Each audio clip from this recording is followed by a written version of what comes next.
Hey folks, welcome to Live in My Bathroom. I'm not in my bathroom because we're about to go somewhere. We have things to do today. And I just wanted to pop on and say hi. And that, the thing that I've been hearing about the most regarding our president is that he's destroying the Affordable Care Act by not making payments, saying the payments are illegal. And that he's not going to pay them.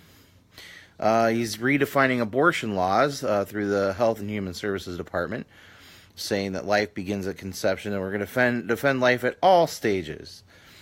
And so he wasn't kidding when he talked about putting women in jail for abortion. You know they're going to try to prosecute based on that. And the guy has gotten to appoint federal judges that are favorable to... His model for federal judges is Antonin Scalia. He said that during the campaign. So, if you don't know anything about Antonin Scalia didn't care about separation of church and state. He was actively against it, said it was a myth. And that's who Trump is modeling his federal judges after. So, when it comes to abortion rights, they're not going to be very favorable to abortion rights. The other thing that I've been hearing about is the Values Voter Summit. And we talked about that yesterday, I think, a little bit. And he's saying, we're going to say Merry Christmas. We don't talk about Christmas anymore, and they won't say Merry Christmas because it's not politically correct, blah, blah, blah. No, they don't say Merry Christmas because it's not inclusive. And this is a corporation thing. This is there's nothing in the law that says you can't say Merry Christmas. When people say Merry Christmas, when I say Happy Holidays back, or I'll say Merry Christmas back, or whatever. Merry Mythmas, I like that one. Merry Giftmas. A friend of mine says Merry Commerce. Whatever. I do say Merry Christmas back to my family. Who gives a shit? Christmas, all the religiosity is gone out of Christmas anyway. It's gone out. It's done. It's commercialized. Christmas is all about the music you got to hear from September to December. About the decorations, the tree, the presents. It's all about the presents. And there's a reason why we have Black Friday. It's to put people's books into the black. They're making a profit instead of a loss at the retailers. This is all about, and business. Oh my goodness, you don't really know this about me because I don't really put it out there that much. I mean, I did say this a few times, so some of you may have paid attention. But for 19 years, I worked for a household name company. And I'm going to try to keep their name out of the video because I don't want them to be associated with my opinions. But I work for a household name transportation company that works with every other business. And let me tell you something. This is peak time. This is when everybody's getting ready for peak. So it's all about Christmas, but it's all about peak. Okay, now the flower companies. I used to have the flower companies. I used to have 1-800-Flowers and FTD as they. When I got Walmart is my biggest customer. They took the flower companies away from me because Walmart's too much. Okay, I still have Epson and I still have Neiman Marcus and Bonton and a few others, but the flower companies I had, and they're huge because they have peaks all throughout the year. They have Valentine's Day, they have Mother's Day, and all that kind of stuff. But every retailer has Christmas. Everybody. Okay? So, Christmas is all about the commerce, man. Well, yes, Justin, as you point out, Christmas is pagan. Everything that we know about the holiday, everything we celebrate about the holiday is pagan. The tree, the decorations, the presents. None of that was, I mean, of course, you have the gold, frankincense, and myrrh and the first Christmas, whatever. But the pagan holiday traditions are what we celebrate because, why? The Catholic Church, when they went to convert people, would adopt their religious practices to make it easier for them to swallow the whole Catholic thing. That's why we have that tradition, because we come from, well, we white folks come from the European settlers who had those traditions before Catholicism took over Europe. And those are passed on before the Holy Roman Church took over, and then Rome fell, and then the church was in charge and had the feudal system. Well, Every time they went into converted people, they took their traditions and adopted them. So we have those traditions because European settlers brought them with them, and they had them, their ancestors had them way before the Catholics came along. Okay? So, yeah, it's almost everything about it's pagan. Halloween is a pagan harvest festival. Easter was originally, the reason why we have it that part of the year is because it was a pagan festival. So yeah, we've adopted, there's a lot of pagan festivals that are adopted by Catholics, and that's why you celebrate them. So really, they've lost all their religious meaning. They've lost all their pagan religious meaning, because there was religious pagan religious meaning before, and then the Catholics came along and they gave it Catholic meaning, and then that went away. It's all about business. Don't let anybody fool you. It's all about business, all about commerce. It's a big capitalist holiday. It's the biggest holiday of the year, even though, they want to say we're a Christian nation. They want to say we're a Christian nation, which is bullshit. We're a nation of laws with Christians that happen to be in the population, okay? But the reason why Christmas is the biggest holiday of the year is the gifts, is the commerce. If they could capitalize on Easter the way that then they do capitalize on Easter, but not to that extent. If they could capitalize on Easter the way they capitalize on Christmas, you damn well better know that Easter would be the biggest fucking holiday.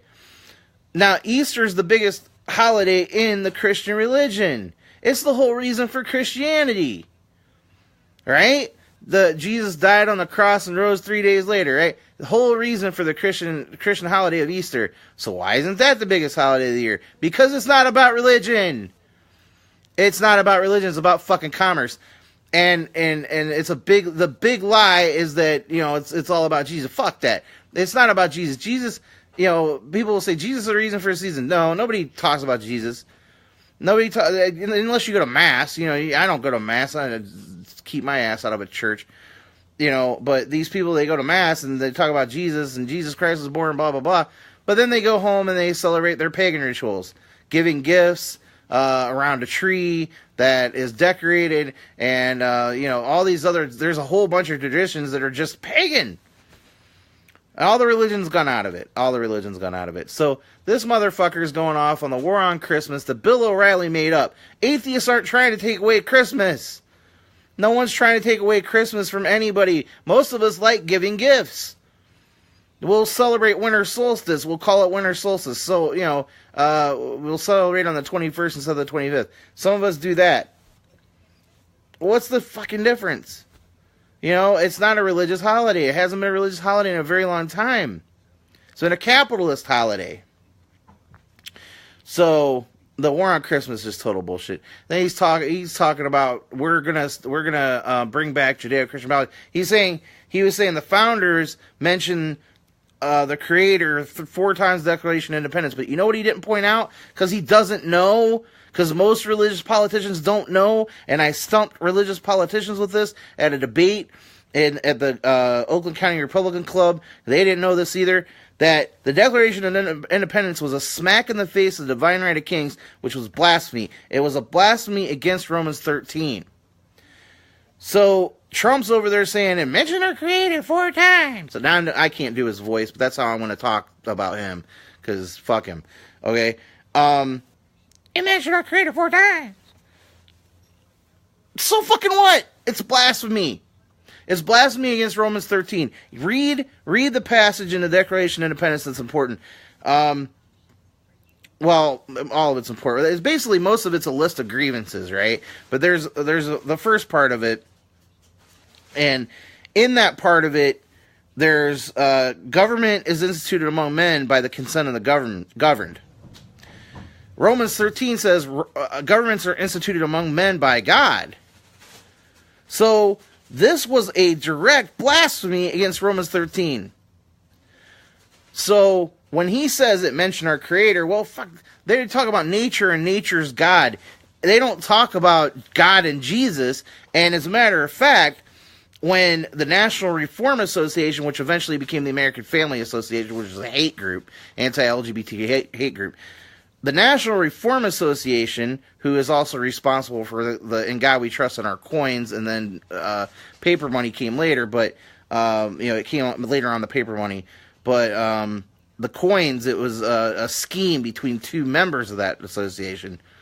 During the 1800s, they tried to bring Jesus into our Constitution. They tried to say that Jesus is our King or Jesus is the Lord, and they tried to make it part of the Constitution. And it was soundly defeated. Soundly defeated. But you know what ended up happening? As I've said this, I've talked about this before.